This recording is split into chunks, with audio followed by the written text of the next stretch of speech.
Hi YouTube, it's me, Dana. Sorry it's been a little while since I've updated you all. Um, Nothing really exciting happened until obviously recently. If you're wondering if I'm in a hospital, you're right. Um, so yeah, obviously not a good sign to begin with, but I'll let you guys know the story. Every Thursday I go in for my regular ultrasound to make sure that my cervical length isn't getting any shorter, and check for risks of premature labor.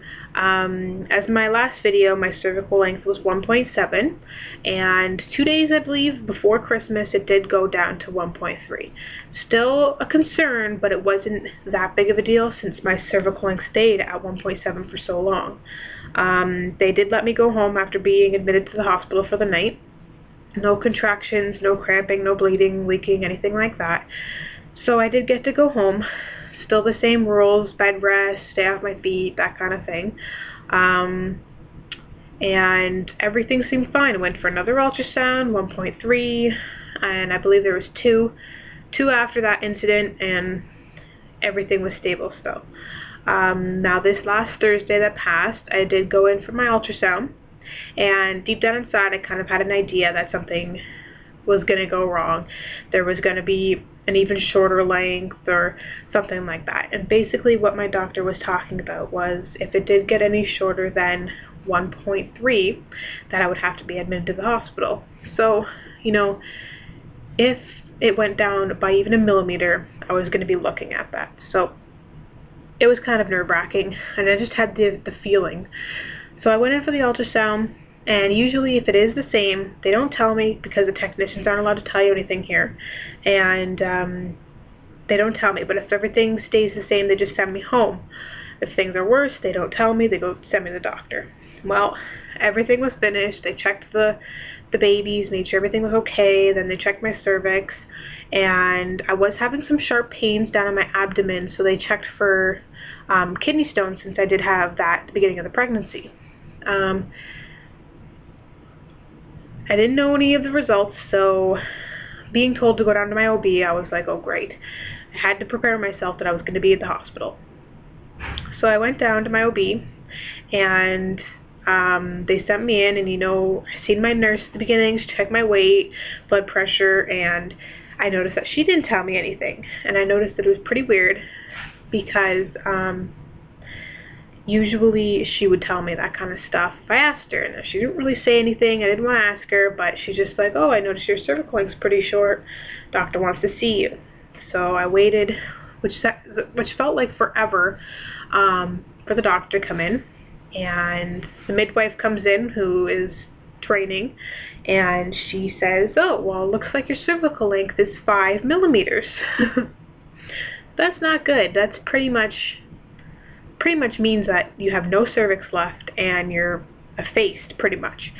So I was kind of scared about that. I didn't know what my next step was. I knew I was going to go to the hospital, but I was wondering, am I going to go in labor? Like, what does that mean?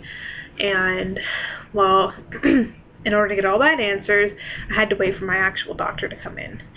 So she came in and went over again. Your cervix is showing 0.5 centimeters. I'm going to get on the phone with the high-risk team, and we're looking at probably sending you over to Hamilton, which is an hour away from my house, and they have the best NICU and everything like that for preemie babies. So being 31 weeks at the time, exactly to the day, they didn't want to take any risks. In my local hospital, they only take 32. Yep. Hi there, guys. Yep, you can take. Yeah. The How's everything okay? Yep. Thank you very much. You're very welcome. Sorry about that. This is like my 4th attempt doing this video because of people coming in. So yeah, she said, being that there's still a week left, you're not 32 weeks yet, and everything like that, we would rather you go over there. So she did a check of my cervix, and because, usually when you're 0.5, you are fully effaced, and the next step is dilation.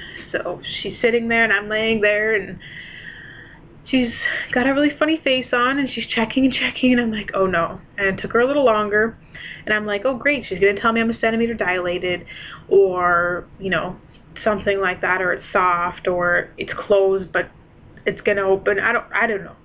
I didn't know what to expect. And she looks at me, and she goes, you're about 4 centimeters dilated. And I was like, what? Like, I almost went into tears. I was like, seriously? Like, 31 weeks pregnant.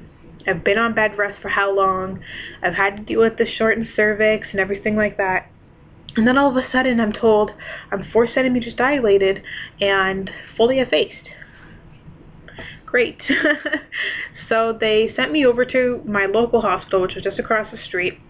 And what they did was they hooked me up to the monitors, they got me into a room, and they kept me there for the night. Now, the reason why they had to keep me there is because Hamilton happened to be full. It was pretty bad weather, and it was during rush hour, which is on our highways. You would be lucky to get there in 2 hours. It's just crazy. And they were at the point where they thought that I was going to go into labor like any minute, and they didn't want me delivering in an ambulance. And, you know, being told those risks and everything like that kind of gets you scared, because, I mean, I didn't feel anything. I haven't had any pains other than the sharp pains, and I told her about those, and she's like, well, you know, that could be one-sided labor. And I'm like, oh, well, that's great. I had it with my daughter, too. But then when I thought about it, she did come a week or 2 later. So, anyways, I got to the hospital, was admitted, spent the night there, and the next morning they did happen to have a space open up here. So, here I am, hour away from home, and I'm 31 weeks and 3 days today. So, I mean, nothing's happened. Nothing exciting. I mean, I'm having the usual tightenings, and sometimes I'm having the menstrual cramps and everything. So it's kind of just a waiting game. They didn't attempt to stop labor or anything because I was too far gone, and they were very thankful that at least the babies had the Celestone shot at 25 weeks when it started shortening.